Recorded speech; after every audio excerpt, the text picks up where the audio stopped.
En 1915, lorsque le dentifrice Pepsod fait son apparition, seulement 6% des Américains se brossaient les dents. La situation était si grave que pendant la Première Guerre mondiale, l'armée américaine considérait l'état des dents des nouvelles recrues comme un risque pour la sécurité nationale.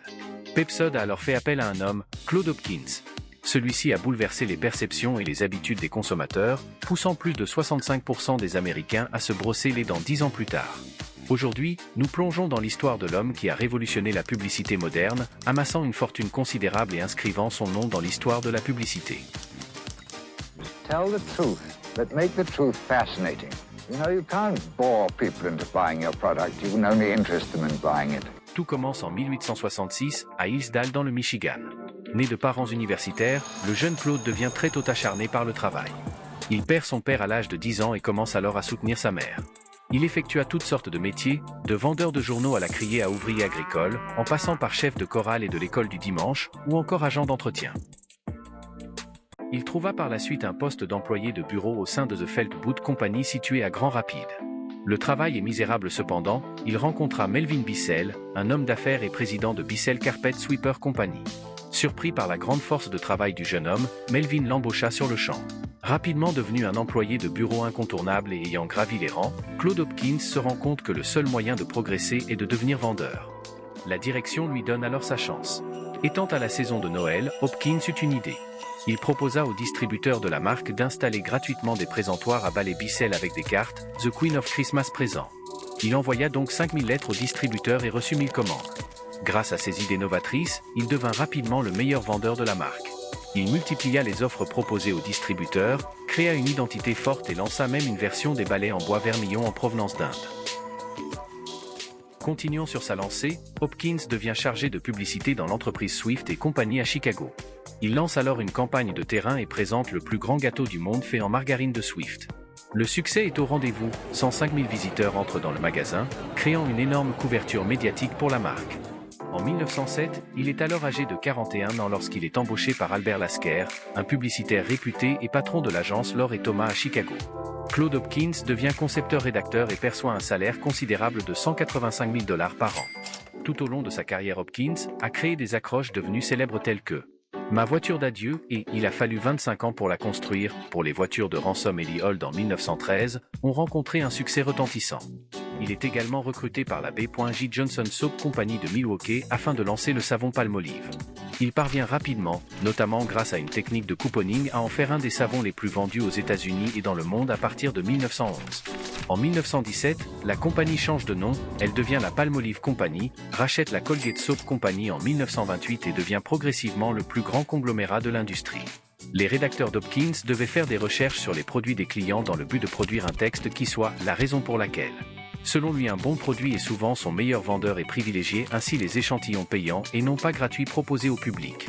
Afin d'analyser les résultats, il utilisa une méthode de coupons codés et testés avec différents titres, offres et propositions. Ils étaient tous disposés les uns contre les autres, permettant de voir les messages les plus efficaces et d'améliorer continuellement ces résultats pour produire de meilleures annonces. En 1915, Hopkins est approché par un ami qui vient de créer Pepsod et voudrait son aide pour promouvoir le dentifrice qui est alors une première dans le pays. Au début, Hopkins n'est pas intéressé par le projet. Selon lui, personne ne va appliquer une crème étrange tous les jours uniquement de manière préventive s'ils peuvent vivre sans. De plus, à l'époque, le pays était rempli de vendeurs au porte-à-porte qui vendaient des produits similaires. Hopkins se laisse finalement tenter par l'aventure. Il lui vient alors une idée. Dans sa première publicité, il fait prendre conscience qu'en passant sa langue sur ses dents nous sentons un film, puis explique que c'est ce qui les rend jaunes et dégrade les dents. L'effet est immédiat, les lecteurs réalisent alors qu'ils ont un film sur leurs dents et se mettent en tête de se les brosser. Rapidement, des millions de personnes sont convaincues que des mauvaises dents vous font paraître laids et que de belles dents font de vous une beauté. En 1930, Pepsod était disponible en Chine, en Afrique du Sud, au Brésil, en Allemagne et partout où Hopkins pouvait acheter de la publicité. En 1923, après sa retraite de Lord & Thomas où il acheva sa carrière en tant que président en remplacement d'Albert Lasker, il publia son livre « La publicité scientifique ». Celui-ci deviendra un classique. Il y explique les mécanismes de la vente, comment savoir à qui s'adresser et de quelle manière, la façon de mesurer réellement le retour sur investissement et comment donner les informations pour provoquer des ventes. Écrit à une époque où la publicité reposait sur des mots, des phrases et des accroches, il a établi les bases de la publicité basée sur le texte. Ce concept est retrouvé aujourd'hui sur Internet, que ce soit sur des bannières, sur Google AdWords, Facebook ou n'importe quel shop. En 1927, Claude Clarence Hopkins publia son autobiographie, Ma vie dans la publicité, partageant ainsi avec le monde le savoir qu'il avait acquis tout au long de sa carrière. Il décéda en 1932 d'une crise cardiaque dans sa résidence de Spring Lake, Michigan. En nous quittant, notre cher Hopkins aura révolutionné le monde du marketing avec ses méthodes novatrices et sa compréhension approfondie du comportement des consommateurs. Parmi ses contributions majeures, on trouve le concept de la vente scientifique, où chaque aspect de la publicité est testé et analysé pour maximiser l'efficacité. Cette approche a permis de transformer la publicité en une discipline mesurable et prévisible. Hopkins a également introduit l'idée de l'échantillonnage gratuit, comprenant que permettre aux clients potentiels de tester un produit gratuitement était une stratégie puissante pour générer des ventes. Il croyait fermement que la qualité du produit devait parler d'elle-même, et cette méthode reste une pratique courante dans le marketing moderne. Un autre concept clé de Hopkins est celui de la proposition unique de vente, USP. Il a mis l'accent sur l'importance de différencier un produit par une caractéristique unique et bénéfique qui le distingue des concurrents. Cette idée est devenue un pilier de la publicité efficace, aidant les marques à se positionner clairement sur le marché. Enfin, Claude Hopkins a insisté sur la rédaction persuasive, en utilisant des titres accrocheurs et des arguments solides pour capter l'attention des consommateurs et les convaincre d'acheter. Son livre, Scientific Advertising, reste une référence incontournable pour tout marketeur souhaitant comprendre les bases de la publicité efficace. En conclusion, les contributions de Claude Hopkins ont jeté les bases du marketing moderne. Ces concepts de vente scientifique, d'échantillonnage gratuit, de propositions uniques de vente et de rédaction persuasive continuent d'influencer et de guider les stratégies publicitaires actuelles.